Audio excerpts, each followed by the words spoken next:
আসসালামু আলাইকুম মাহমুদুল হুজুর, একটু বলবেন কি পরে হক মারলে কোনো সমস্যা আছে কিনা একটু বলবেন। যারা পরের হক মেরে খায় তাদের ইবাদত কতটুকু কবুল হবে এই বিষয়ে যদি কিছু ব্যাখ্যা জানাতেন।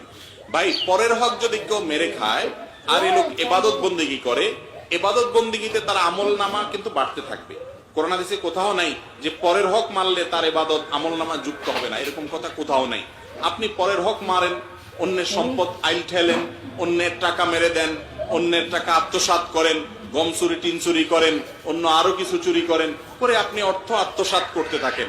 আরে এই কথা তো বলছেন কিছু সন্ত্রাস সামনে লালন পালন করেন, কোটিপতি কিছু আছে মানুষের সম্পদ আত্মসাৎ করে খায়, এদেরকে রাজি করার জন্য খুশি রাখার জন্য আপনি এই কথা বলছেন। আপনার কিছু টাকা পয়সা দেয়, ডলার দেয়, এই জন্য বলছেন। আর সঠিক ইসলামে কোনটা আছে এটা তো আপনি সন্ত্রাস ফালেন দিকে কইছেন। ইসলামে কি আছে একটু হেইটা যদি কইতেন। কোরআন হাদিসের সামনে রেখা, মৃত্যুকে সামনে রেখে আপনাকে মরতে হবে, এরকম আল্লাহর ভয় অন্তরে ধারণ কইরা একটু বলেন তো, একটু রিসার্চ কইরা পড়াশোনা কইরা একটু বলেন তো পরের হক মারলে কোনো অসুবিধা হবে কিনা।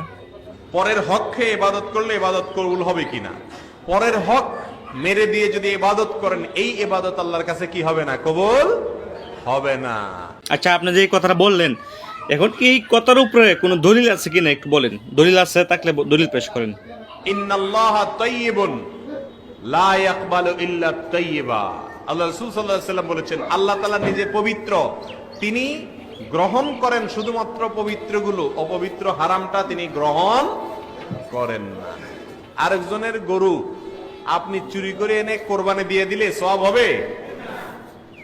তাহলে হারাম খায়া আপনি ইবাদত বন্দি করলে এরকমই হবে। দোয়া পর্যন্ত কবুল হবে না। নবী সাল্লাল্লাহু আলাইহি ওয়াসাল্লাম বলেছেন, আন্না ইউস্তাজাবু লিযালিক। একজন ব্যক্তি হারাম দিয়া দেহ গঠন করেছে, সে যদি বাইতুল্লাহ যাইয়া কাবা চক্কর তওয়াফ করতে করতেও দোয়া করে, তাহলে আপনি যে যাদের আপনার সন্ত্রাস পালেন, এই সন্ত্রাসকে খুশি করার জন্য, যারা পরে হক মাইরে খায় তাদেরকে খুশি করার জন্য এই ফতোয়া দিলেন যে পরে হক মারলে খাইলে অসুবিধা নাই, আমল বাড়তে থাকবে। এই যে কাজগুলো করতেছেন, বলেন আপনি কি মরবেন না? কেন এই ইসলাম নিয়ে এত ফাইজলামিটা করতেছেন? কি প্রয়োজনটা আপনার? আপনার কি এতই টাকার প্রয়োজন যে ইসলাম বিক্রি করে খাইতে হবে? নাউজুবিল্লাহি মিন শাররি যালিক।